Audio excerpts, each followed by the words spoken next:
Hola, muy buenos días. Esta semana, del 19 al 26 de septiembre, hemos asistido a dos eventos realmente tristes en relación con migrantes. El primero de ellos es el 19 de septiembre en el río que se llama Río Grande, ahí en Texas, donde pudimos ver cómo oficiales de la patrulla fronteriza de Estados Unidos a caballo persiguen a migrantes haitianos, los pegan con azotes. Bueno, es realmente una imagen triste y evidentemente estos oficiales no querían dejar entrar a los más de 15.000 migrantes, entre ellos, la mayoría de ellos haitianos, que quieren entrar desde México a Estados Unidos. El segundo hecho triste pasó el 24 de septiembre allá en Chile, en Iquique. Ahí en esta ciudad, ahí llegó un operativo policial a desalojar de una manera violenta a migrantes venezolanos que estaban en unas carpas en esta ciudad costera Iquique de Chile.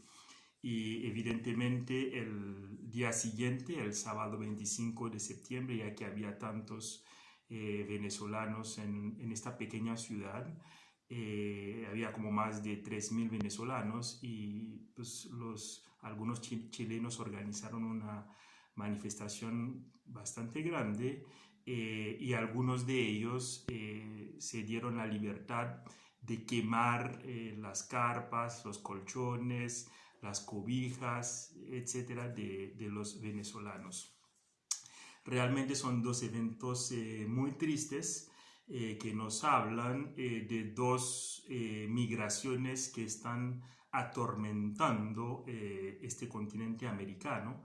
La primera migración es la migración haitiana, que empezó de manera masiva después del terremoto del 2010.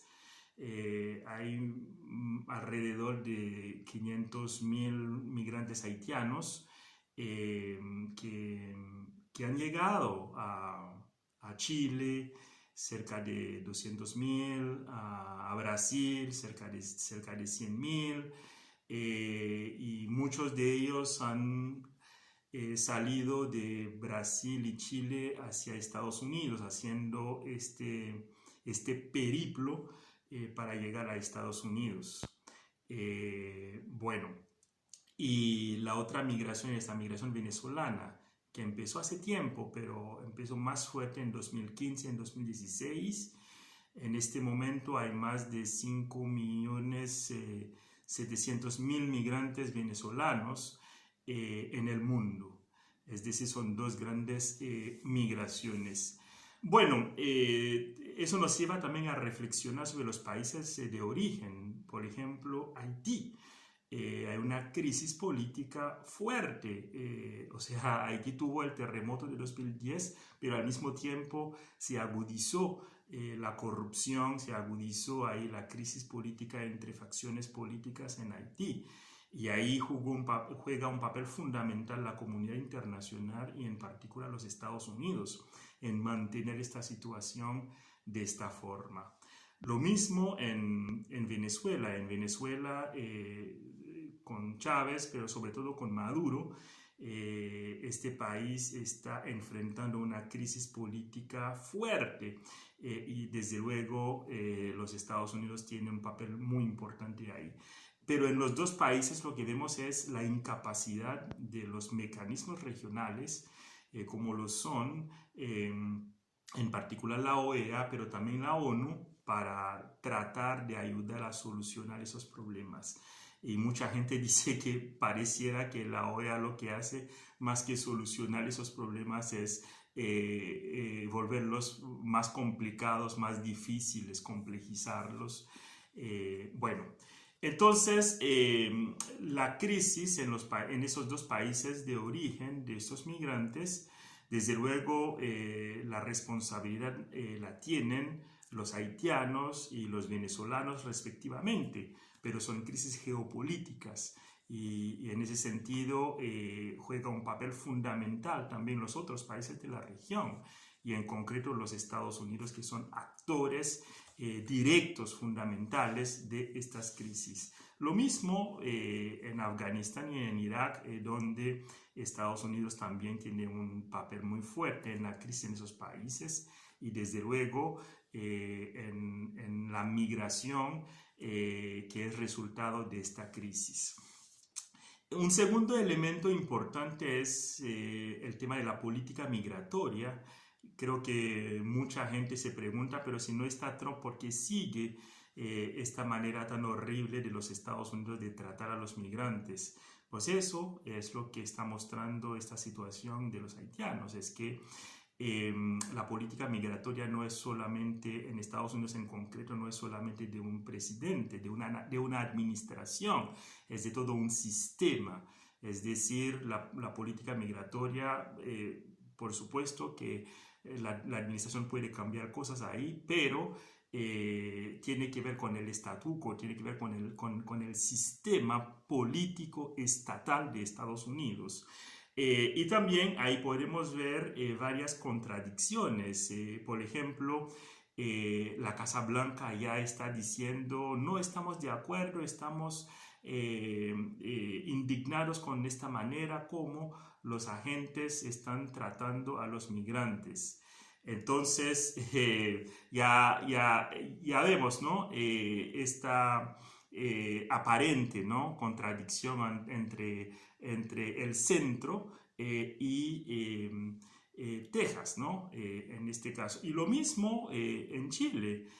Por ejemplo, el gobernador de la región de Tarapacá, de la cual es parte Iquique, y también el alcalde de Iquique, Mauricio Soria, ahí todos dicen, esta crisis que estamos teniendo en Iquique, el culpable es el gobierno de Chile, porque ellos se fueron allá a hacer este desalojo sin contar con nosotros, sin preguntarnos. O sea, hubo una falta de comunicación entre el gobierno central chileno y la región, en este caso de Tarapacá, y la alcaldía de Iquique. Entonces, ahí vemos que la política migratoria hay problemas, ¿no? Entre estos niveles de gobierno y estos problemas a lo que llevan es a complicar más la situación de los migrantes. Y otra cosa que podríamos ver también es cómo no solamente los estados, o sea, las autoridades, sea gobierno central, sea gobierno local, toman parte, ¿no? en el tratamiento del asunto migratorio, sino también la ciudadanía. Por ejemplo, en Chile vemos directamente a la población salir a sacar a los venezolanos, ¿no? Desde luego hay que decir que no fueron todos los chilenos que estuvieron en esta manifestación, sino algunos que se podrían llamar radicales, que se dieron la libertad de hacer eso, ¿no? Y desde luego en Estados Unidos existe una gran parte de la ciudadanía que está en contra de la llegada o de la acogida de estos migrantes. Lo mismo que podemos decir en Colombia, en República Dominicana y en otros países donde parte de la ciudadanía está en contra del tema de la acogida o de la hospitalidad hacia los migrantes. Pero bueno, para concluir este video, creo que queda claro de que estos dos hechos que pasaron en esta semana son muy lamentables, éticamente reprochables, pero hay que seguir haciendo un análisis muy fino para ver cuáles son las causas que nos llevan a esto y así poder ver las soluciones, porque así como lo podemos ver, son causas de largo aliento, ¿no? De larga duración. Por ejemplo, la migración haitiana post-terremoto, eso empieza desde 2010 e incluso antes. Y la migración venezolana empieza fuertemente en 2016, pero ya viene desde los años 2000, o sea, desde el régimen de Chávez ya empezó esta crisis migratoria. Bueno, chao, chao, feliz semana.